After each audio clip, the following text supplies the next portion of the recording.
Hello everyone. This video right here was the inspiration for me to make my channel. I thought this guy's got so many subscribers. This video's got 7 million views, but when I saw it, it had maybe 2 million views. All his videos got 2 million views. So this is why I made my channel. I thought, well, I can do this too. Anybody can do this. So let's watch this video and let's see what you think.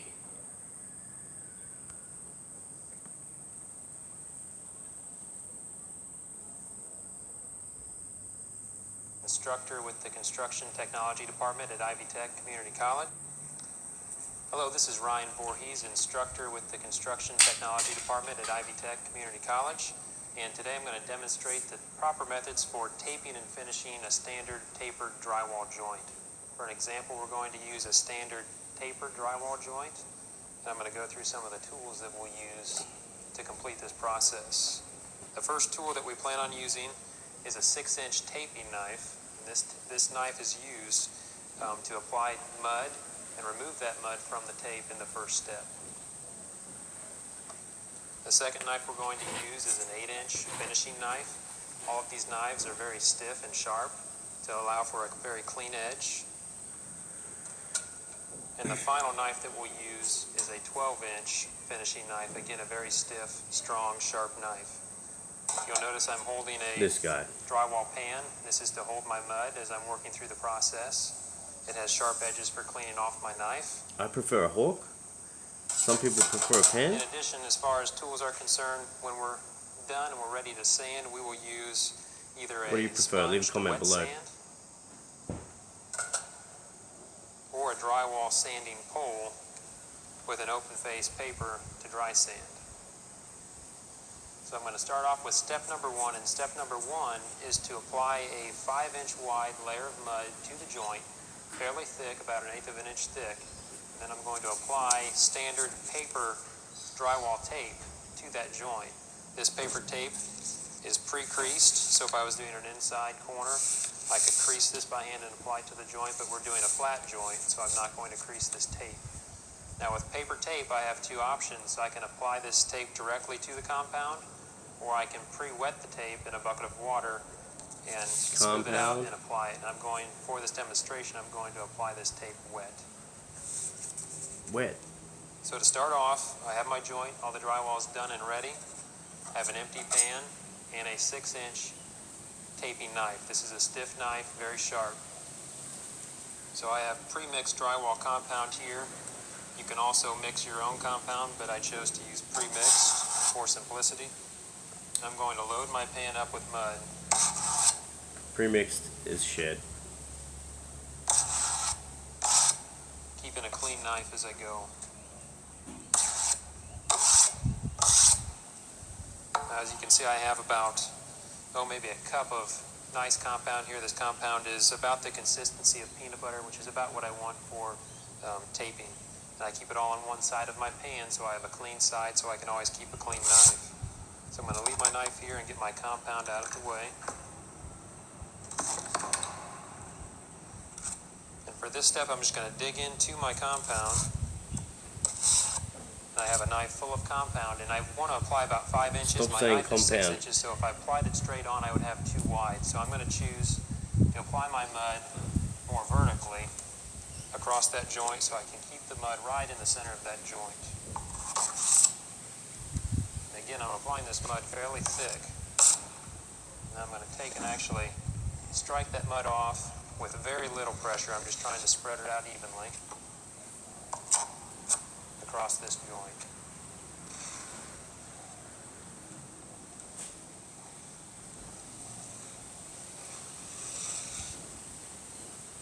And then add to areas where you're not quite 5 inches. I have a few low spots here.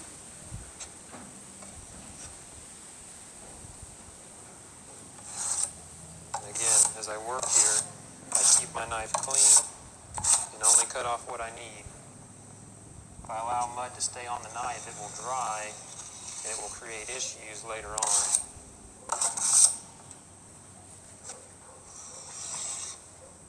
So this is adequate for this particular joint here. So at this point I'm ready to get my tape. So I'm going to take my tape, hold it at one end of my joint, and estimate the length of that tape. And just take my fingers and tear this tape. You know, in the Like real so. world, you got a long wall, and Now again, you I can can't apply just do this that. dry straight to the joint, but I choose to apply it wet, especially in a dry atmosphere. It helps that tape to Don't do adhere to that. the compound much better. So I take that tape, wet it, and wring it out.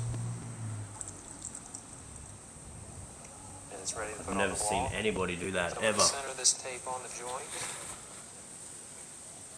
And give just enough What do you pressure do to if get it's it a to normal stick. I'm not going wall? to push it in there with my fingers.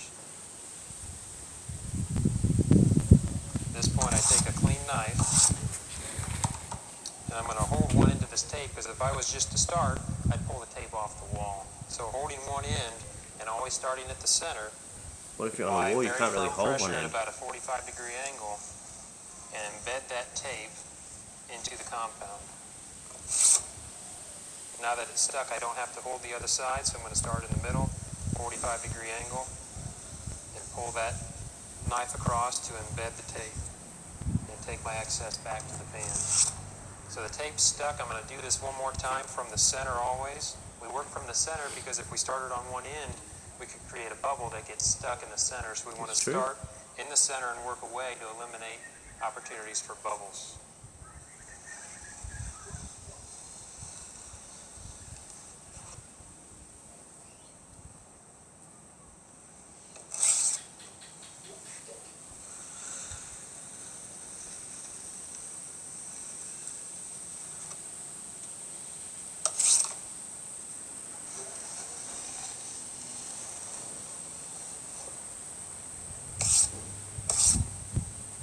And there we have a properly embedded first layer of mud with tape. And at this point, we will let this mud and tape dry overnight. And then at that point, we'll be ready for the next step. Here with our drywall joint, this joint has dried overnight. It's been at least 24 hours. And as you can see, our tape has been firmly embedded. Come on. There's no areas where it's pulling off, so we always want to make that inspection, make sure the tape embedded well. Since it has stuck, we're ready for our second coat, which is our second coat, and we call that a finishing coat. For this, we're going to use an 8-inch finishing knife, as you can see here. And the layer of mud that we will apply is going to be about the width of the knife, so we're going to be about 8 inches across here, Hang on. which is approximately an inch You and a said half to 2 inches beyond Let what it dry I have overnight. currently. One coat. You gotta let it So dry the first step overnight. is to get mud in your pan, which I've already done. I've loaded up one side of the pan here with mud. And again, we If want you to keep don't our use pan the clean to premix, avoid you any don't have to lines wait running through overnight. our finished joint. So I'm going to take my knife and cut in here and scrape it against the other side to load my knife up with mud. I'm going to start on one side and work my way across this joint. So starting on one end, I'm going to apply this mud, and the flatter I lay this knife, the more compound I'm going to apply. So as you can see, as I draw across this joint, I'm going to gradually flatten this knife out to apply more Did he compound. scrape it back? You gotta scrape I'm it not back. real worried about how it looks here on the first go around, because I will smooth it out as I go on here. So I just want to make sure I have an even layer of mud all the way across. Take a clean knife, and I'm going to come across this joint again right along the center to smooth out any imperfections that I may have. The next thing that I'm going to do is what's called feathering. When I feather, I hold my corner tight against the drywall at the bottom, then I hold the upper corner of the knife here away from the joint. So as you can see, my knife is angled. So I'm going to draw it across, and I'm holding that top edge away, and the bottom edge is tight against the drywall. And when I feather, it allows me to even out that edge, because remember, I'm going from I feel sorry for the probably people going to a this 16th to Ivy an Tech school. 8-inch stick of mud to no mud. So I have to make up that difference. So the bottom I've feathered, the top again.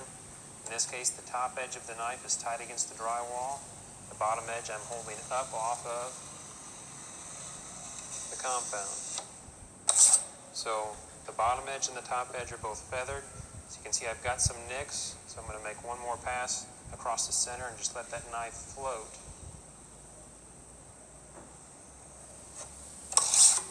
I'm going to call that good. Remember, we have You're one gonna more call that step, good? so in that final step, we'll fill in a few of these imperfections that remain. We're going to allow this to dry 24 hours, and we'll be ready for 24 step number hours? 3. So that's 48 hours. You put another coat on. It's gonna be 36 hours.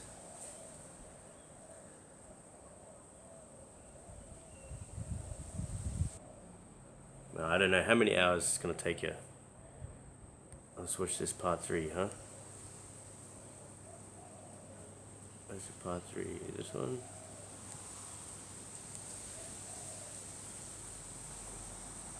Okay, we are ready for our third step here in the finishing of a drywall joint.